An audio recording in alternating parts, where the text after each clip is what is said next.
જય શ્રી કૃષ્ણ. રાધે રાધે. મારી યુટ્યુબ ચેનલમાં તમારું હાર્દિક સ્વાગત છે.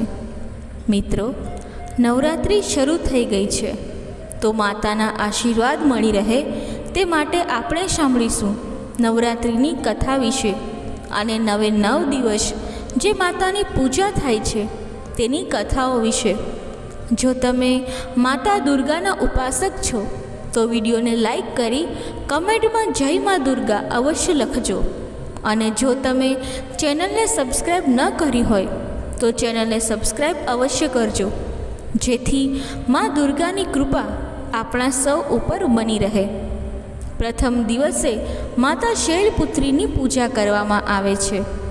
હિન્દુ ધર્મમાં અને ખાસ કરીને શક્તિ ઉપાસનામાં એક મહત્વપૂર્ણ સ્થાન ધરાવે છે. માતા શૈલપુત્રી એ હિન્દુ ધર્મના નવદુર્ગાના સ્વરૂપોમાં પ્રથમ દેવી છે. નવદુર્ગાના 9 રૂપો છે અને નવરાત્રિના પહેલા દિવસે માતા શૈલપુત્રીની પૂજા કરવામાં આવે છે. શૈલ શબ્દનો અર્થ પર્વત થાય છે. આથી માતા શૈલપુત્રી પર્વતરાજ હિમાલયની પુત્રી છે. તેઓ સાક્ષાત પાર્વતીજીના રૂપ તરીકે ઓળખાય છે, જેમણે શિવજી સાથે વિવાહ કર્યા છે. માતા શૈલપુત્રીના જન્મ અને ઇતિહાસની શરૂઆત સતીના જન્મથી થાય છે. પૌરાણિક કથાઓ અનુસાર સતી પ્રજાપતિ દક્ષની પુત્રી હતી. દક્ષ પ્રજાપતિ બ્રહ્માજીના મનથી જન્મેલા પુત્ર હતા અને તેઓ દેવતાઓમાં એક પ્રતિષ્ઠિત સ્થાન ધરાવતા હતા. સતી બાળપણથી જ ભગવાન શિવની ઉપાસક હતી અને ભગવાન શિવને પતિ રૂપે મેળવવા માટે તેમણે તપસ્યા પણ કરી હતી. પરંતુ સતીના પિતા દક્ષને ભગવાન શિવ સાથે સતીના લગ્ન પસંદ ન હતા. દક્ષ પ્રજાપતિને શિવજીનું રૂપ અને તેમની જીવનશૈલી વિશે ખૂબ જ વાંધો હતો. પૌરાણિક કથા અનુસાર દક્ષે એક મોટા યજ્ઞનું આયોજન કર્યું હતું, જેમાં ભગવાન શિવને આમંત્રિત કર્યા નહીં અને અન્ય તમામ દેવતાઓને બોલાવ્યા હતા. પ્રજાપતિ દક્ષે તે યજ્ઞમાં તમામ દેવી દેવતાઓને આમંત્રણ મોકલ્યું હતું, પરંતુ ભગવાન શિવ અને દેવી પાર્વતીને આમંત્રણ આપ્યું નહીં. દેવી સતી જાણતી હતી કે તેના પિતા ચોક્કસપણે આમંત્રણ મોકલશે, પરંતુ તેવું થયું નહીં. તેઓ એ યજ્ઞમાં જવા માટે ખૂબ જ બેચેન હતા, પણ મહાદેવજીએ આમંત્રણ ન હોવાને કારણે ના પાડી દીધી. સતીને આ વાતને કારણે ઘણું દુઃખ થયું અને તે આમંત્રણ ન હોવા છતાં પિતાના યજ્ઞમાં હઠ કરીને દેવી સતી એ યજ્ઞમાં પહોંચી ગયા. તેમણે જોયું કે કોઈ પણ તેમની સાથે આદર અને પ્રેમથી વાત કરતો ન હતું. ફક્ત તેમની માતા એ પ્રેમથી વાત કરી હતી. ત્યાં તેમણે પોતાના પતિ શિવજીના અપમાનનો સામનો કરવો પડ્યો. ત્યાં બધા લોકો દેવી સતીના પતિ એટલે કે મહાદેવને તુચ્છ અને અપમાનિત કરી અપશબ્દ બોલતા હતા. રાજા દક્ષે પણ ભગવાન શિવનું ખૂબ જ અપમાન કર્યું. પોતાના પતિનું અપમાન સહન ન કરી શકવાને કારણે દેવી સતીએ યજ્ઞની અગ્નિમાં ખુદ હોમાઈને પોતાના પ્રાણ ત્યજી દીધા. ભગવાન શિવ આ ઘટનાથી અતિશય ક્રોધિત થયા અને તેઓએ પોતાની જટામાંથી વીરભદ્રને પ્રગટ કર્યો, જેણે દક્ષના યજ્ઞનો નાશ કર્યો અને દક્ષ પ્રજાપતિનું શીશ કાપી નાખ્યું. સતીના મૃત્યુ પછી તેઓએ પર્વતરાજ હિમાલયના ઘરે પુનર્જન્મ લીધો અને તેઓ શૈલપુત્રી તરીકે જાણીતા થયા. માતા શૈલપુત્રી ભગવાન શિવની પત્ની અને દેવસેના કાર્તિકેય તથા ગણેશજીની માતા છે. આ નવા રૂપમાં તેમણે શિવજી સાથે વિવાહ કર્યા. માતા શૈલપુત્રીનું સ્વરૂપ ખૂબ જ શાંતિપૂર્ણ અને દયાળુ છે. તેઓને 2 હાથ ધરાવતા બતાવવામાં આવ્યા છે. તેમના એક હાથમાં ત્રિશૂલ છે, જે શક્તિ અને ન્યાયનું પ્રતીક છે, અને બીજા હાથમાં કમળ છે, જે શાંતિ અને કૃપાનું પ્રતીક છે. તેઓ બળદ પર સવાર છે. માતા શૈલપુત્રીનું સ્વરૂપ ભક્તોને આત્મવિશ્વાસ અને શક્તિનું પ્રેરણા આપતું સ્વરૂપ છે. નવરાત્રિના પહેલા દિવસે તેમની પૂજા કરવામાં આવે છે અને માન્યતા છે કે આ દિવસે તેમની પૂજા કરવાથી ભક્તોને અલૌકિક આશીર્વાદ પ્રાપ્ત થાય છે. મિત્રો, હવે આપણે સાંભળીશું નવરાત્રિનો બીજો દિવસની કથા, એટલે કે બ્રહ્મચારિણીની કથા. નવરાત્રિના બીજા દિવસે બ્રહ્મચારિણી માતાની પૂજા ઉપાસનાનો મહિમા છે. માં બ્રહ્મચારિણીની પૂજા ઉપાસના કરવાથી, મંત્ર જાપ કરવાથી દેવી માતાની કૃપાથી સદાચાર, સંયમમાં વૃદ્ધિ થાય છે. તપ, ત્યાગ અને વૈરાગ્યની પ્રાપ્તિ થાય છે. માં બ્રહ્મચારિણીની જેમના એક હાથમાં અક્ષમાલા છે, બીજા હાથમાં કમંડલ છે. નવરાત્રિનો બીજો દિવસ માં બ્રહ્મચારિણી આરાધનાનો દિવસ છે. માં બ્રહ્મચારિણીના નામનો અર્થ થાય છે બ્રહ્મ એટલે તપસ્યા અને ચારિણી એટલે આચરણ કરવાવાળી માં. માં બ્રહ્મચારિણીની કથા કંઈક આવી છે. પોતાના પૂર્વજન્મના રૂપમાં હિમાલયના ઘરે પુત્રી રૂપે જન્મ થયો અને ભગવાન નારદના ઉપદેશથી તેમણે ભગવાન શંકરજીને પતિ રૂપે પ્રાપ્ત કરવા અત્યંત કઠિન તપ કર્યું હતું. આ દુષ્કર તપના પરિણામે માં તપશ્ચારિણી અર્થાત બ્રહ્મચારિણીના નામે પ્રખ્યાત થયા હતા.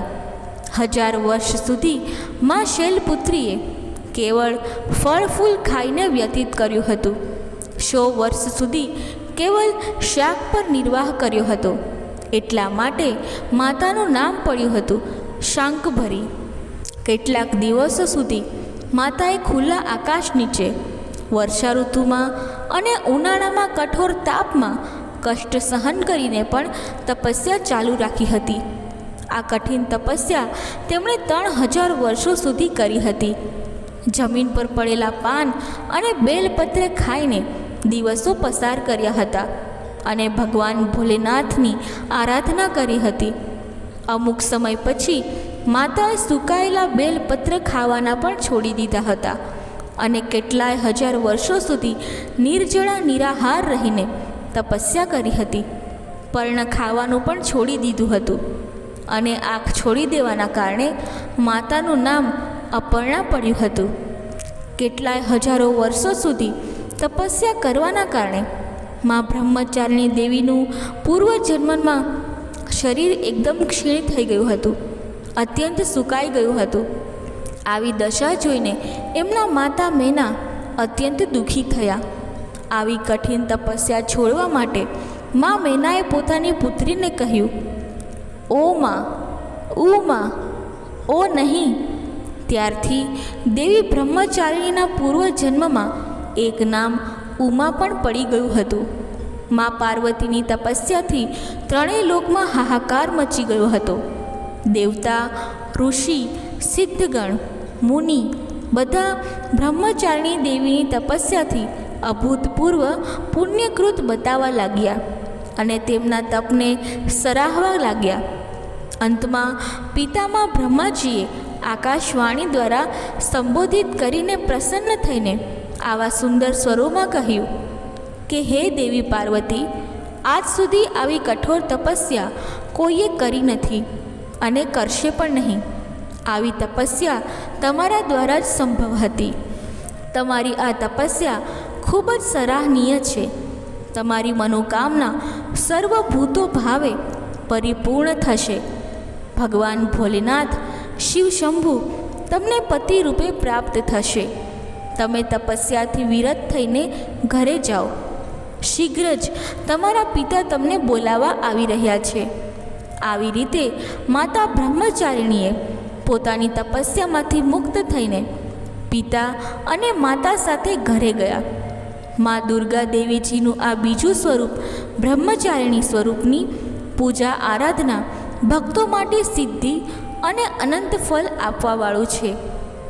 મા બ્રહ્મચારિણીની ઉપાસનાથી મનુષ્યમાં તપ, ત્યાગ, વૈરાગ્ય, સદાચાર, સંયમની વૃદ્ધિ થાય છે.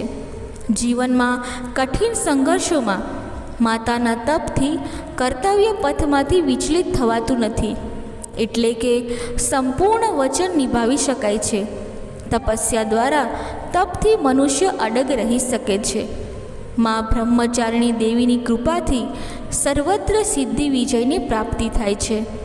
દુર્ગા પૂજાના બીજા દિવસે માના આ સ્વરૂપ બ્રહ્મચારિણી સ્વરૂપની ઉપાસનાથી ભક્તો અનંત ગણું ફળ પ્રાપ્ત કરી શકે છે. મિત્રો, હવે સાંભળીશું નવરાત્રિના ત્રીજા દિવસની માતા એટલે કે ચંદ્રઘંટા માતાની. ત્રીજી રાત્રિના મહાદુર્ગા છે મા ચંદ્રઘંટા. નામ જ સાર્થક કરે છે કે ઘંટનો અવાજ માં કરે છે.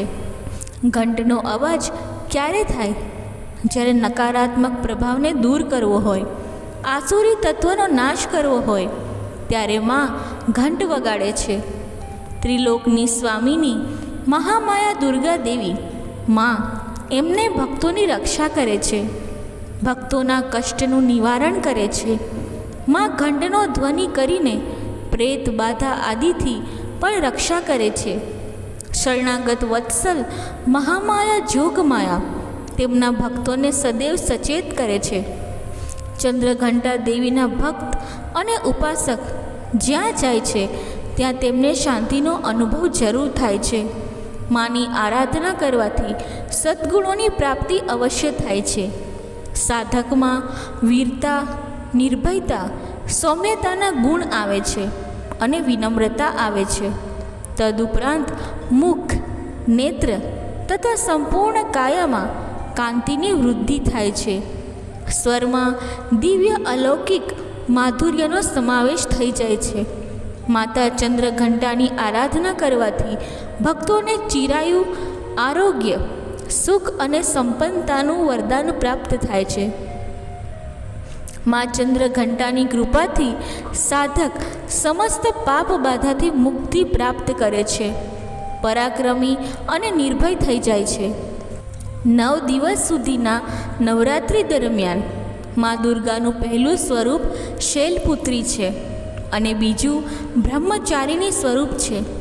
ભગવાન શિવને પ્રાપ્ત કરવા માટે જે સાધના, જે તપસ્યા કરી તે આ 2 સ્વરૂપ છે. જ્યારે માતાએ પ્રભુ ભોલેનાથને પતિ સ્વરૂપે પ્રાપ્ત કરી લીધા ત્યારે આ માતા આદિશક્તિ બન્યા અને પ્રગટ થયા અને ચંદ્રઘંટા બન્યા. આ માતા પાર્વતીના જીવનમાં ત્રીજી સૌથી મોટી ઘટના બની છે કે માને વાહન તરીકે વાઘ પ્રાપ્ત થયો. વાઘ અથવા સિંહના વાહન ઉપર મા બિરાજમાન થાય છે. પૌરાણિક કથા અનુસાર જ્યારે દાનવોનો આતંક એકદમ વધી ગયો ત્યારે દુર્ગા દેવીના સ્વરૂપમાંથી મા ચંદ્રઘંટા દેવીનો જન્મ થયો હતો. સ્વરૂપ આવિર્ભાવ થાય છે. મહિષાસુર નામક રાક્ષસ જ્યારે દેવરાજ ઇન્દ્રનું સિંહાસન હડપી લે છે અને સ્વર્ગલોક ઉપર આધિપત્ય કરી લે છે ત્યારે દેવતાઓ અત્યંત ભયભીત થઈને ત્રિદેવની શરણે જાય છે. પરમપિતા બ્રહ્માજી, શ્રી હરિ વિષ્ણુ અને ભગવાન શિવની સહાયતા માંગવા લાગે છે. આ સાંભળીને ત્રિદેવ ભગવાન શિવ અત્યંત ક્રોધિત બની ગયા અને ત્રિદેવ ભગવાન શિવના ક્રોધથી ત્રણેયના મુખમાંથી એક શક્તિ ઉત્પન્ન થઈ જે દેવીના રૂપમાં હતી.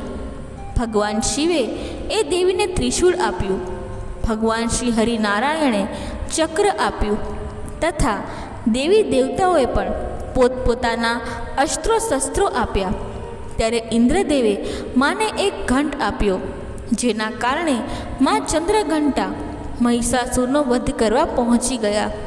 માનું આ સ્વરૂપ જોઈને મહિષાસુર એકદમ હતપ્રદ થઈ ગયો, જાણે કે સ્વયં કાળ તેમની સામે આવીને ઊભું છે તેમ મહિષાસુરને લાગ્યું. જ્યારે મહિષાસુરે માતા ઉપર હુમલો કર્યો ત્યારે મા ચંદ્રઘંટાએ મહિષાસુરનો સંહાર કરી નાખ્યો. આ પ્રકારે મા ચંદ્રઘંટાએ દેવતાઓની રક્ષા કરી.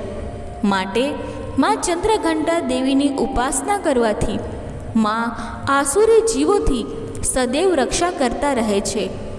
બોલો મા ચંદ્રઘંટાની જય. મા દુર્ગા દેવીના ચોથા સ્વરૂપનું નામ છે કુષ્માંડા. નવદુર્ગામાં મા ચોથા સ્વરૂપનું જે વર્ણન કરવામાં આવ્યું છે તેમાં આદિશક્તિ છે. પોતાના મંદ હાસ્યથી અંડાકારના રૂપમાં અર્થાત બ્રહ્માંડને ઉત્પન્ન કરવાને કારણે માનું નામ પડ્યું કુષ્માંડા. જ્યારે સૃષ્ટિનું કોઈ અસ્તિત્વ ન હતું, ચારેય કોર અંધકાર જ અંધકાર વ્યાપેલો હતો, ત્યારે દેવીએ પોતાના ઈશત હાસ્યથી બ્રહ્માંડની રચના કરી હતી. એટલા માટે દેવીનું એક નામ આદ્યશક્તિ પણ છે. સૃષ્ટિની આદિ સ્વરૂપ આદિશક્તિ છે. આ પહેલાં બ્રહ્માંડનું અસ્તિત્વ ક્યારેય ન હતું. માનું નિવાસ સ્થાન સૂર્યમંડળમાં છે. સૂર્યલોકમાં નિવાસ કરવાની ક્ષમતા માત્ર મા કુષ્માંડામાં જ છે. શક્તિ કેવળ આ મા કુષ્માંડામાં જ છે. શરીરની કાંતિ અને પ્રભા પણ સૂર્ય સમાન દેપમાન છે. માનું તેજની તુલના ક્યાંય થઈ શકતી નથી. અન્ય કોઈ દેવી દેવતાઓમાં પણ જેટલું તેજ ન જોવા મળતું હતું. માના તેજ અને પ્રકાશ દશે દિશાઓમાં ફેલાયેલા રહે છે. બ્રહ્માંડની બધી વસ્તુઓમાં, પ્રાણીઓમાં જે કંઈ તેજ સ્વરૂપ છે તે બધું મા કુષ્માંડાની કૃપાથી છે. માને 8 ભુજા છે. અતઃ મા અષ્ટભુજા દેવીના નામે પણ વિખ્યાત છે. માના હાથમાં ક્રમશઃ કમંડલ, ધનુષબાણ, કમલ પુષ્પ, અમૃતપૂર્ણ કળશ અને ચક્ર તથા ગદા છે. 8મા હસ્તમાં નવનિધિ અને સિદ્ધિઓ દેવાવાળી જપમાલા છે. માનું વાહન સિંહ છે. માની ભક્તિ કરવાથી, માની આરાધના કરવાથી મનુષ્યના શરીરમાં રહેલા માનસિક શારીરિક રોગ નષ્ટ થાય છે. માના મંત્ર જપ કરવાથી, રૂપ મહિમા પૂજા વિધિ કરવાથી મા સદૈવ આ બ્રહ્માંડમાં દરેક જીવની રક્ષા કરે છે. નવરાત્રિનો ચોથા દિવસની અધિશાસ્ત્રી દેવી કુષ્માંડા દેવી છે. માન્યતા છે કે મનુષ્ય સાચા હૃદયથી, ભાવથી, પ્રેમથી માની પૂજા કરે, ઉપાસના કરે તો તેને પરમ પદની પ્રાપ્તિ થાય છે. નવરાત્રિના ચોથા દિવસે સૂર્ય જગતને જીવન આપે છે અને કુષ્મા સ્વયં સૂર્યની જ શક્તિ છે. સૂર્યદેવના મૂલમાં નિવાસ કરે છે. માની કથા કંઈક આવી છે. એકવાર જાતુકાસુરની હાર બાદ મહાન અસુર યોદ્ધા સુકેશના પુત્ર માલી અને સુમાલી નામના 2 અસુર ભગવાન મહાદેવના આશીર્વાદ પ્રાપ્ત કરીને ઘોર તપ કરે છે. એ તપના પ્રભાવથી તેઓ એટલા તેજસ્વી બની ગયા હતા કે સૂર્યના પ્રકાશની જેમ પ્રકાશવા લાગ્યા. ત્યારે સૂર્યદેવને એવું લાગ્યું કે પૃથ્વી ઉપર 2 સૂર્ય કેવી રીતે થયા? આ કોણ છે? એ જાણવા માટે ઉત્સુકતા થઈ. પરંતુ સૂર્યનારાયણ દેવ કર્મ પ્રધાન હોય, તેઓ પોતાના કર્મથી વિચલિત ન થઈ શકે. એટલે કે પોતે જે ઉદય અને અસ્ત સમયસર થાય છે તે કાર્ય એમને કરવાનું જ છે.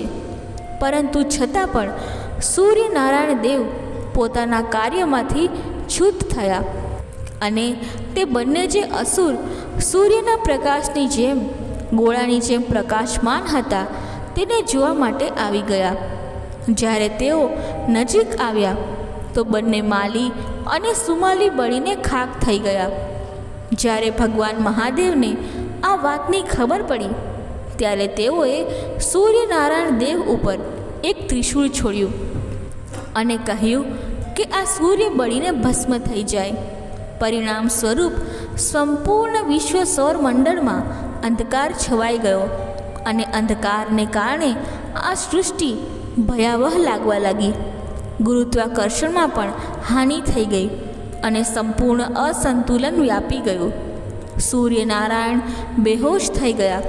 ત્યારે પિતા કશ્યપજી રોવા લાગ્યા અને પિતા કશ્યપે પણ શિવજીને શાપ આપ્યો કે જેમ તમે મારા પુત્રને માર્યો છે તેમ તમે પણ પોતાના પુત્રને મારશો. આપણે ગણપતિજીની કથામાં જાણીએ છીએ કે આમ એક દિવસ તે પોતાના દીકરાને પણ મારશે. આવો શ્રાપ કશ્યપ ઋષિએ આપ્યો. જ્યારે ભગવાન મહાદેવને ખ્યાલ આવ્યો ત્યારે તેઓ દેવી પાર્વતી પાસે ગયા અને શ્રાપમાંથી મુક્તિ માટે પ્રાર્થના કરવા લાગ્યા. ત્યારે દેવી પાર્વતી બ્રહ્માંડની સ્વામિની હોય માટે તેઓ સૂર્યદેવ પાસે ગયા અને પોતાની ઉગ્રતાથી અગ્નિ પ્રકાશથી એક ગોલાકાર શરીર બનાવ્યું અને તેને સૂર્ય નામ આપ્યું.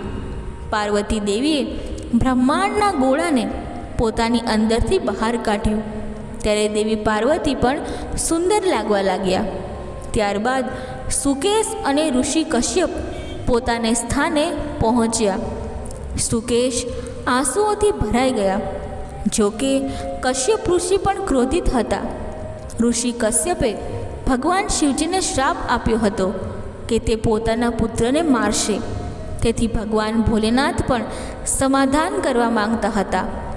સુકેશ અને ઋષિ કશ્યપ બંને દેવી પાર્વતી પાસે આવે છે. ભગવાન મહાદેવના કહેવાથી સૂર્યદેવ જીવિત થયા અને ઋષિ કશ્યપ દેવી અદિતિ સાથે દેવી પાર્વતી પાસે આવે છે. દેવી પાર્વતી રસોઈમાં જઈને 2 વાસણ લાવે છે અને ઋષિ કશ્યપને કહે છે કે આ બંને વાસણ તમારા રક્તથી ભરી દો. અને ત્યારે એક ઘડામાં રક્ત અને બીજા ઘડામાં તે રક્તનું જ અમૃત થાય છે. પાર્વતી દેવીએ ઋષિ કશ્યપને પવિત્ર રક્ત અને અમૃત સૂર્યદેવના મુખમાં રેડવા માટે કહ્યું. ત્યારે બદલામાં ઋષિ કશ્યપે કહ્યું કે તેમને પોતાના બાળકો થશે. તે બ્રહ્માંડના મહાન ભગવાન થશે, ઈશ્વર થશે, જે ભગવાન શ્રી ગણેશ અને કાર્તિકેય પણ છે. બ્રહ્માંડના મહાન ઈશ્વર ભગવાન શ્રી ગણેશ આદિ પુરુષ છે. સુકેશ અને તેમની પત્ની પણ માલી સુમાલીની રાખ લઈને દેવી પાર્વતી પાસે આવ્યા અને કહ્યું કે હે માં, અમારા સંતાનને પણ જીવિત કરો. ત્યારે માં પાર્વતીએ આ સંતાનોને ઈંડાના રૂપમાં ગર્ભમાં સ્થાપિત કર્યા. જોકે તેઓ રાક્ષસ જ હતા. માં પાર્વતીએ તેમને કુષ્માંડા નામ આપ્યું, જેનો અર્થ થાય છે કે ગરમી ભરેલું ઈંડું. સૂર્યનારાયણ દેવ અને દેવી કુષ્માંડાએ સૂર્યલોકને પ્રકાશિત કર્યું. કુષ્માંડમાંથી સૂર્યનારાયણ દેવ જે મૂળ રૂપમાં આવ્યા અને તેમની શક્તિનો સંચાર થયો. ફરી સૂર્યનારાયણ દેવ ચમકવા લાગ્યા અને જગતને ફરી જીવનદાન આપવા લાગ્યા. આમ દેવી કુષ્માંડા તે સૂર્યલોકની અધિષ્ઠાત્રી દેવી પણ છે, જીવનદાયિની છે. બોલો માં જગતજનની નવદુર્ગા માતા મહામાયાની જય. 5મા દુર્ગા છે માં સ્કંદ માતા.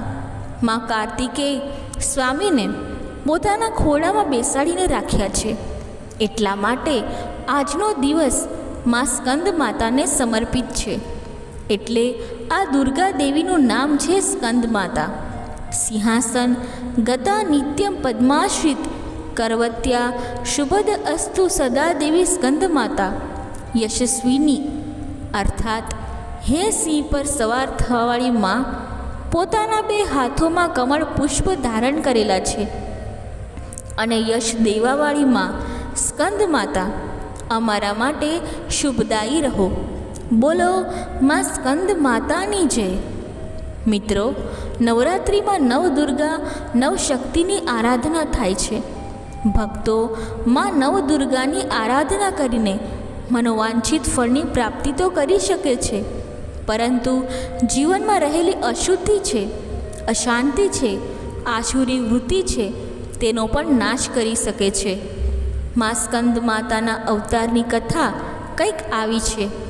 જ્યારે માએ સતીના રૂપમાં તેમના પિતાને ત્યાં દેહ ત્યાગ કર્યો યજ્ઞ મંડપમાં, ત્યારે ભગવાન શિવ દેવી સતીના દેહને લઈને આમ તેમ ભટકતા હતા અને ભગવાન નારાયણે સુદર્શન ચક્ર વડે સતીના દેહના કટકા કર્યા.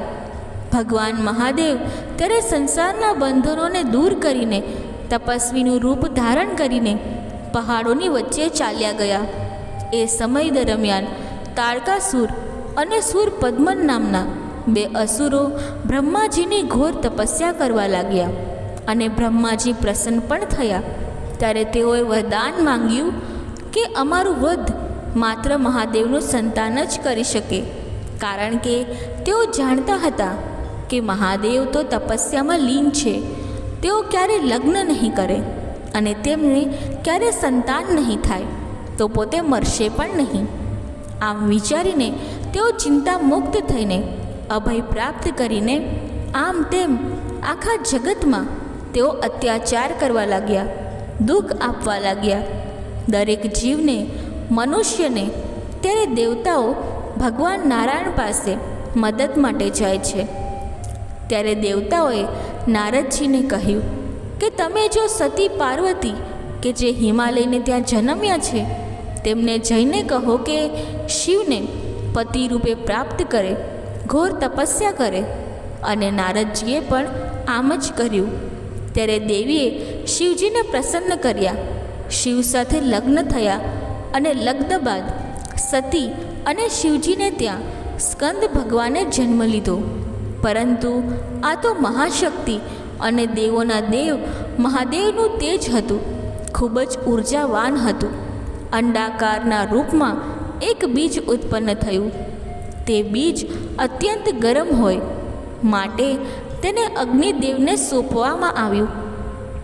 અગ્નિદેવ પણ આ બીજરૂપી અગ્નિને સહન ન કરી શક્યા, તેથી તેઓએ એક તળાવમાં નાખી દીધું.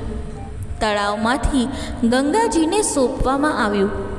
ગંગાજીએ તે બીજને સરવાના જેલમાં અર્પિત કર્યું.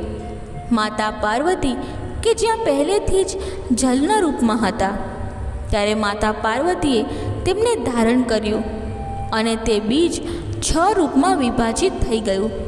તેથી 6 મુખવાળા કાર્તિકેય જન્મ લે છે. અને કાર્તિકેય સ્વામીના જે પાલન કરતા માતા છે તે કૃતિકા છે. 6 કૃતિકા, જે કૃતિકા નક્ષત્ર આપણે કહીએ છીએ, તે પણ તેમના પાલન માતા છે. કાર્તિકેયના જન્મ બાદ તારકાસુર અને શૂરપદ્મનનો વિનાશ નિશ્ચિત થયો. બધા દેવતાઓએ કાર્તિકેય સ્વામીને અલગ અલગ શક્તિ આપી જ્ઞાન આપ્યું કે જેથી તે અસુરનો સંહાર કરી શકે. વિદ્યા પણ આપી. તારકાસુરનો કાર્તિકેય સ્વામીએ વધ કર્યો.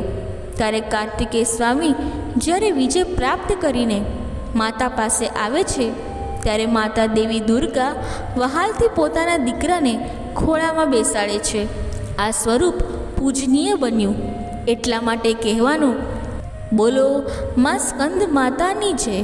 મિત્રો, આજે નવરાત્રિનો 6થો દિવસ માં કાત્યાયની પૂજા કરવામાં આવે છે. દાનવોના વિનાશ કરવાવાળી માં કાત્યાયની શુભ ફળદાયિનીને આપણે સૌ વંદન કરીએ. બોલો માં કાત્યાયની દેવીની જય.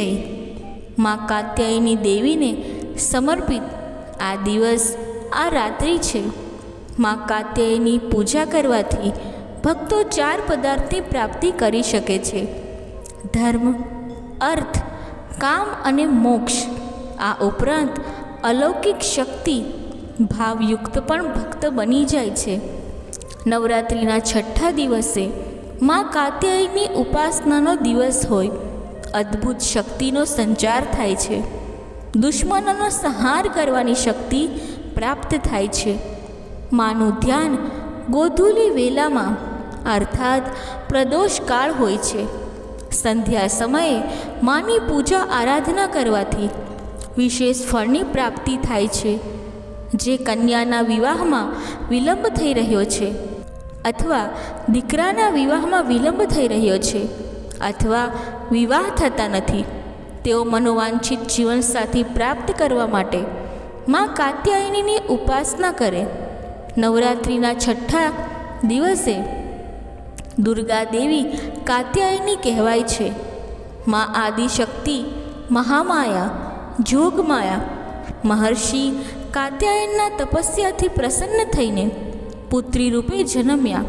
માટે કાત્યાયની માં, કાત્યાયનીનું સ્વરૂપ વર્ણન જોઈએ તો માને 4 ભુજાઓ છે. માતાજી એક ભુજા દ્વારા અભય વરદાન પોતાના ભક્તોને આપી રહ્યા છે. બીજી ભુજાથી વરમુદ્રા વરદાન આપી રહ્યા છે અને ત્રીજી ભુજામાં તલવાર શોભી રહી છે તથા એક હસ્તમાં કમળ પુષ્પ છે જે શાંતિનું પ્રતીક છે. માની ઉપાસના કરવાથી જીવનમાં રહેલ રોગ, કષ્ટ, પીડા, સંતાપ, ભય આદિ નાશ પામે છે. માનો મંત્ર છે, સ્તુતિ છે, યા દેવી સર્વભૂતેષુ કાત્યાયની રૂપેણ સંસ્થિતા નમસ્તસ્યે નમસ્તસ્યે નમસ્તસ્યે નમો નમઃ. આ ઉપરાંત માનો મંત્ર જપી શકાય છે. મા કાત્યાયની દેવીની સર્વપ્રથમ પૂજા કરનાર મહર્ષિ કાત્યાયન હતા. એટલા માટે પણ દેવીનું નામ કાત્યાયની છે. ઋષિની પ્રાર્થના સ્વીકાર કરી ત્યારબાદ દેવીએ મહિષાસુરને યુદ્ધમાં લલકારીને હરાવ્યો, તેને મોક્ષ આપ્યો. માટે કાત્યાયની દેવીનું એક નામ મહિષાસુર મર્દિની પણ છે. કાત્યાયની દેવી વ્રજભૂમિ, વ્રજની અધિષ્ઠાત્રી દેવીના રૂપમાં પણ પૂજાય છે. વ્રજભૂમિની કન્યાઓ એટલે કે ગોપિકાઓ ભગવાન શ્રી કૃષ્ણને પોતાના પતિ રૂપે પ્રાપ્ત કરવા માટે દેવી કાત્યાયની આરાધના કરી અને પ્રભુને પ્રાપ્ત કર્યા હતા. આ દિવસે મા કાત્યાયનીને મધુનો ભોગ એટલે કે મધનો ભોગ લગાવવામાં આવે છે. એવું પણ કહેવામાં આવે છે કે જ્યારે મહિષાસુરે આખી સૃષ્ટિ ઉપર રાજ કર્યું અને અત્યાચાર વધાર્યા ત્યારે ત્રણેય દેવતાઓ પરમપિતા બ્રહ્માજી, શ્રી હરિ વિષ્ણુ અને ભગવાન શિવે દેવીને પ્રાર્થના કરી અને મહિષાસુરનો સંહાર કરવા માટે જ દેવી પ્રગટ થયા. પોતાના પરાક્રમથી મહિષાસુરનો વધ કર્યો. એટલા માટે મહિષાસુર મર્દિનીના રૂપમાં આજે પણ દેવી કુળદેવીના રૂપમાં બિરાજમાન રહીને પૂજાય છે. માતા કાત્યાયની નારી શક્તિના દિવ્ય રૂપમાં પ્રગટ થઈ અને અનેક સૂર્યપ્રકાશ જેમ થાય તેવા દિવ્ય ક્રાંતિથી જન્મેલી મા કાત્યાયનીને યુદ્ધમાં કોઈ હરાવી શક્યું નહીં. અને એટલા માટે કાત્યાયનીનું એક સ્વરૂપ 18 ભુજાઓવાળું પણ કહેવાય છે. 18 હસ્તમાં વિભિન્ન હથિયારો ધારણ કરીને દેવી શત્રુઓનું મર્દન કરે છે. ક્રમશઃ ત્રિશૂલ, ચક્ર, શંખ, ગદા, તલવાર, ઢાલ, ધનુષ તથા વજ્ર, ગદા અને કુલ્હાડી, માળા, ગુલાબજળ આદિ ધારણ કરીને મા ભક્તોને અભય વરદાન આપે છે અને શત્રુઓ, રાક્ષસોનું કે નકારાત્મક પ્રભાવનો નાશ કરે છે. માતાનું વાહન સિંહ છે, જે મહિષાસુરના સંહાર કરવામાં માતાના સહાયક થયા. માટે આ દિવસે કાત્યાયની માતાજીની સાથે તેમના વાહન સિંહની પણ પૂજા થાય છે.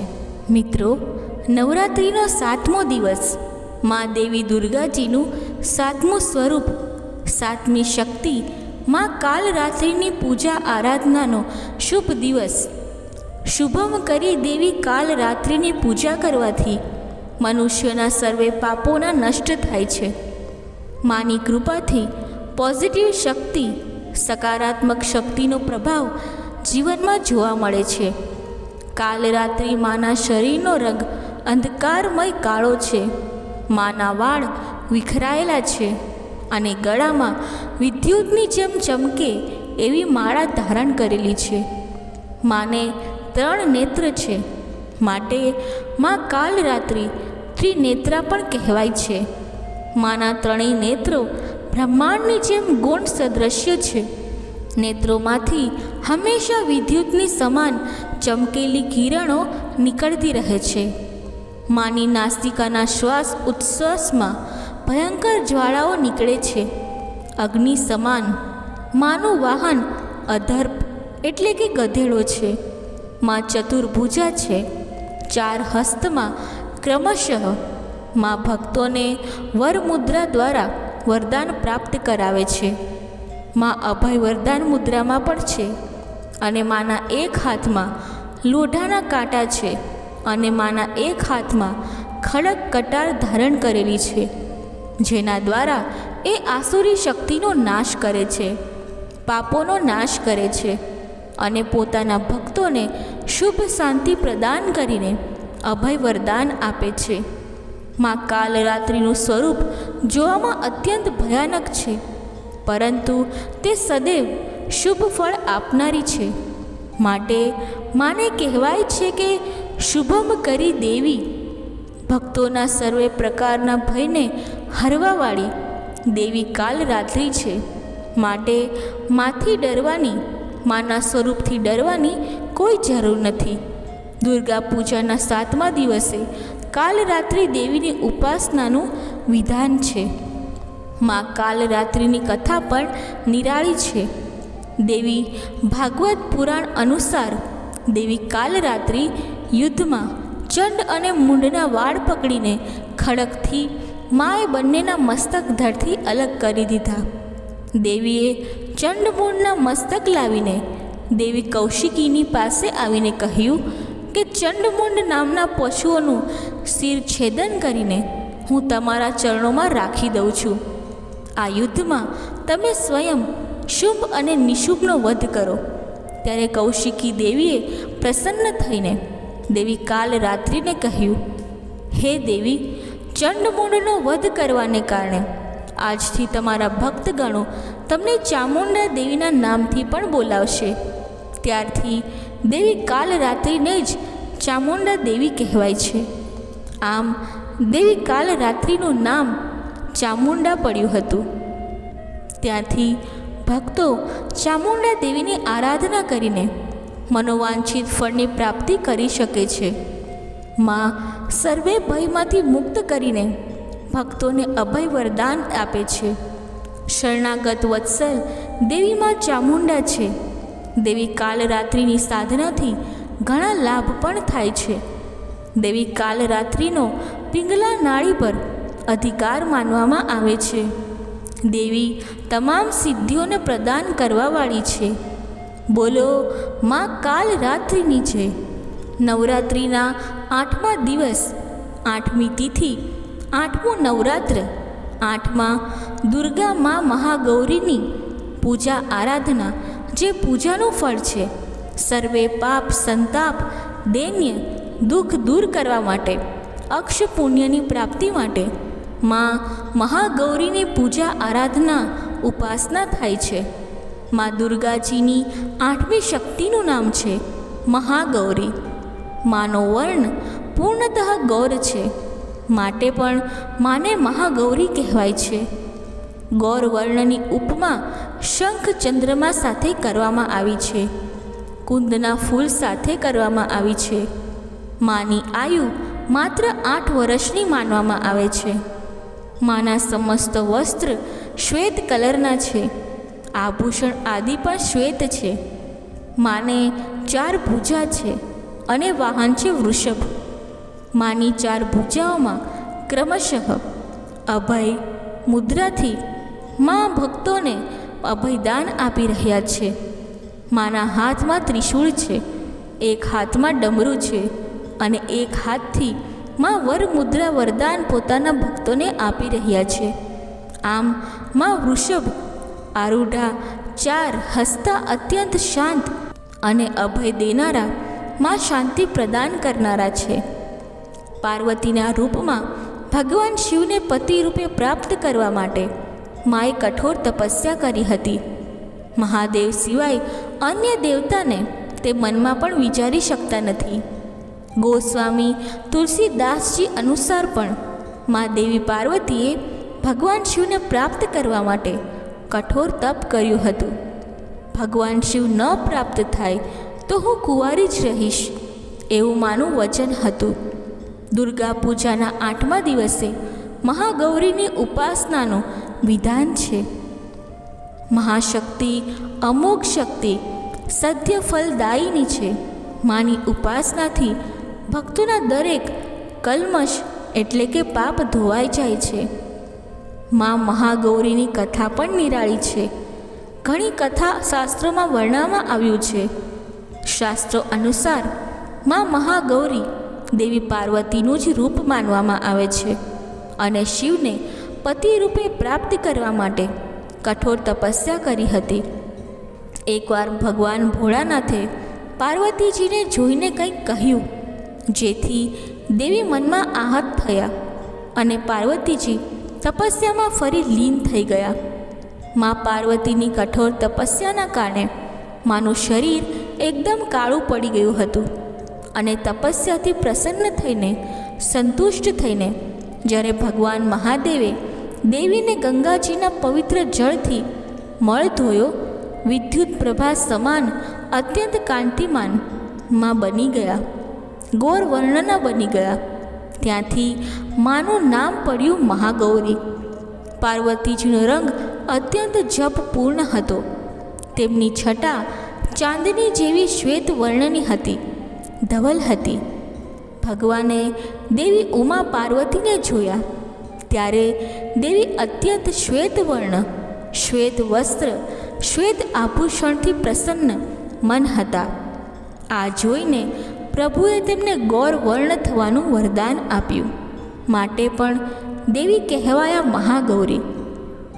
બીજી કથા અનુસાર જ્યારે ભગવાન મહાદેવને પ્રાપ્ત કરવા માટે દેવી પાર્વતીએ કઠોર તપ કર્યું ત્યારે દેવીનો રંગ તપસ્યાને કારણે શ્યામ પડી ગયો હતો. જ્યારે દેવીની તપસ્યાથી મહાદેવ પ્રસન્ન થયા ત્યારે ગંગાજળથી મહાદેવીનો અભિષેક કરવામાં આવ્યો. અભિષેકના કારણે દેવીનું જે શરીર હતું તે અત્યંત કાંતિમાન ગૌર વર્ણનું બની ગયું, માટે માતા મહાગૌરી કહેવાયા. મહાગૌરીના રૂપમાં કરુણામય, સ્નેહમય, શાંતિ અને મૃદુલ દેખાતા મહાગૌરી અત્યંત સુંદર વર્ણના ભગવાન મહાદેવને મોહિત કરનારા હતા. દેવીના રૂપની પ્રાર્થના કરતા સર્વે દેવગણ, ઋષિગણ પણ કહેવા લાગ્યા, સર્વ મંગલ માંગલ્યે શિવે સર્વાર્થ સાધિકે શરણ્ય ત્રંબકે ગૌરી નારાયણી નમસ્તુતે, નારાયણી નમસ્તુતે. આ રીતે સર્વ દેવી દેવતા, ઋષિગણ પ્રાર્થના કરવા લાગ્યા. મહાગૌરીજીના સંબંધમાં એક અન્ય કથા પણ પ્રચલિત છે. એ કથા અનુસાર એક સિંહ ઘણા સમયથી ભૂખ્યો હતો. તે ભોજનની તલાશમાં ત્યાં પહોંચ્યો જ્યાં દેવી ઉમા તપસ્યા કરતા હતા. ભગવાન શિવને પ્રાપ્ત કરવા માટે દેવીને જોઈને સિંહ પણ ભૂખ્યો તરસ્યો દેવીની તપસ્યા ત્યાં ચાલતી હતી ત્યાં બેસી ગયો. તે કઠોર તપના સ્થાન પર રાહ જોઈને બેસી ગયો કે ક્યારે આ દેવી ઊભા થાય અને પોતે તેનું ભોજન કરે. આ જ ઇંતજારમાં ઘણો સમય પસાર થઈ ગયો. સિંહ પણ એટલો કમજોર થઈ ગયો કે તે જગ્યાએથી ઊભો પણ થઈ શકતો ન હતો. દેવી જ્યારે તપમાંથી ઊભા થયા ત્યારે સિંહની દશા જોઈને દેવીને ઘણી દયા આવી. ત્યારે માએ વિચાર્યું કે આ સિંહે પણ મારી જેમ તપસ્યા જ કરી છે. સિંહને માએ પોતાનું વાહન બનાવ્યું અને શક્તિ આપી. ત્યારથી દેવી મહાગૌરીનું વાહન સિંહ પણ છે. આમ મહાગૌરીનું વાહન સિંહ અને બળદ બે કહેવાયા છે. બોલો માં મહાગૌરીની જય. નવરાત્રિના 9માં શક્તિ, 9માં દુર્ગા માં સિદ્ધિદાત્રી છે. સિદ્ધિદાત્રી દરેક પ્રકારની સિદ્ધિ આપવાવાળી દેવી હોવાથી માનું નામ છે સિદ્ધિદાત્રી.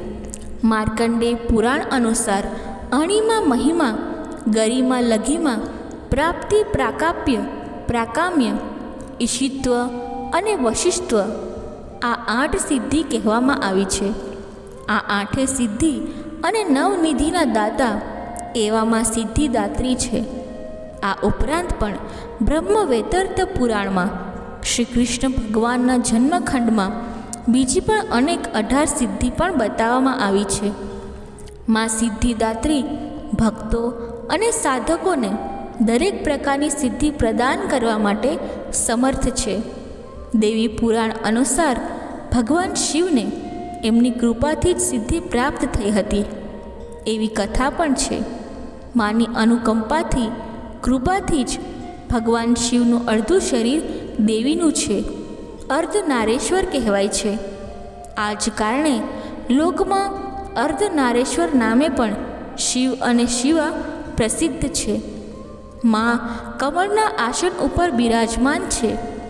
માની ભુજાઓમાં ક્રમશઃ ચક્ર, ગદા તથા શંખ અને કમલ પુષ્પ ધારણ કરેલા છે. નવરાત્રિના પૂજનના 9મા દિવસે માની ઉપાસના કરવાથી દરેક સિદ્ધિ પ્રાપ્ત થાય છે. માની કૃપાથી અનંત દુઃખરૂપ સંસાર નિર્લિપ્ત રહીને સુખોનો ભોગ કરતાં કરતાં અંતે મોક્ષની પ્રાપ્તિ કરી શકે છે. જીવ નવદુર્ગાઓમાં મા સિદ્ધિદાત્રી શક્તિ અંતિમ શક્તિ કહેવાય છે. અન્ય 8 દુર્ગાઓની પૂજા ઉપાસના શાસ્ત્રીય વિધિ વિધાન અનુસાર કરવાથી ભક્ત દુર્ગા પૂજાના 9મા દિવસે મા સિદ્ધિદાત્રીની ઉપાસના માટે પ્રવૃત્ત થાય છે. સિદ્ધિદાત્રી માની ઉપાસના પૂર્ણ થયા બાદ જ ભક્તોની સાધકોની લૌકિક અને પારલૌકિક બધી પ્રકારની મનોકામનાઓ પૂર્ણ થઈ શકે છે. સિદ્ધિદાત્રી માની કૃપાપાત્ર ભક્તના ભીતરમાં કોઈ એવી કામના શેષ વધતી નથી, એટલે કે એકદમ મનમાં હૃદયમાં સંતોષ પેદા થાય છે. બધી સાંસારિક ઈચ્છાઓ, આવશ્યકતાઓ, સ્પૃહાઓ ઉપરાંત ઉઠીને માનસિક રૂપથી મા ભગવતીના દિવ્ય લોકમાં વિચરણ કરતો ભક્ત માની કૃપાથી કૃપારસને નિરંતર પાન કરતો રહે છે. વિષય ભોગ તો જાણે શૂન્ય થઈ જાય છે. મા ભગવતીનું પરમ સાનિધ્ય જ સર્વસ્વ થઈ જાય છે. પરમપદની પ્રાપ્તિ બાદ જેમ અન્ય વસ્તુની આવશ્યકતા રહેતી નથી, તેમ મા સિદ્ધિદાત્રીની ઉપાસના, આરાધના, ભક્તિથી મનુષ્ય ભક્તોના જીવનમાં, સાધકોના જીવનમાં કોઈ વાતની આવશ્યકતા રહેતી નથી. મા ચરણોમાં સાનિધ્ય પ્રાપ્ત કરવા માટે નિરંતર નિયમનિષ્ઠ રહીને મા સિદ્ધિદાત્રીની ઉપાસના કરવી જોઈએ. મા ભગવતીનું સ્મરણ, ધ્યાન, પૂજન તથા સંસારની અસારતાનો બોધ કરાવે એવી વાસ્તવિકતા પરમ શાંતિદાયક અમૃત પદની તરફ લઈ જાય છે. માની પૂજા આમ તો ભક્તોએ પોતાની અંદર રહેલા દુર્ગુણો, અશાંતિને જ મારવાની હોય છે. દુર્ગા પૂજા દ્વારા માની આરાધના કરીને શાંતિ, સુખ, સમૃદ્ધિ, સૌભાગ્ય, ભક્તિ અને મુક્તિ પ્રાપ્ત કરવાની હોય છે. દુર્ગા પૂજામાં, નવરાત્રિ પૂજનમાં મા સિદ્ધિદાત્રી 9મી શક્તિ કહેવાય છે. દેવી સિદ્ધિદાત્રી અત્યંત સૌમ્ય સ્વરૂપા છે. સર્વે ઋષિ મુનિઓ, દેવતાગણ માની સેવા પૂજા કરતા રહે છે. મા સિદ્ધિદાત્રી કમલના આસન ઉપર બિરાજમાન છે. કમળનું આસન એ શાંતિ, સુખનું પ્રતીક છે. માની સવારી સિંહ પણ કહેવાય છે. મા સિદ્ધિદાત્રીનું આ સ્વરૂપ ભક્તોને શાંતિ આપે છે, અનુકંપા વરસાવે છે. દેવતા, ઋષિમુનિ, અસુર, નાગ, મનુષ્ય બધા જ માના ભક્ત છે. દેવીજીની ભક્તિ હૃદયથી કરવાથી મા એના ઉપર સ્નેહ લૂંટાવે છે. મા સિદ્ધિદાત્રીની પૂજા કરવાથી 9મા દિવસે નિર્વાણ ચક્રનું ભેદન થાય છે. મિત્રો, કથા બોલતી વખતે જો મારાથી કોઈ ભૂલ થઈ હોય તો હું ક્ષમા માંગુ છું અને આશા રાખું છું કે તમને આ કથા પસંદ આવી હશે. જો આ કથા તમને પસંદ આવી હોય તો વિડીયોને લાઈક કરી ચેનલને સબસ્ક્રાઈબ જરૂરથી કરજો અને કમેન્ટ બોક્સમાં જય મા અંબે જરૂરથી લખજો. ધન્યવાદ. જય શ્રી કૃષ્ણ. રાધે રાધે.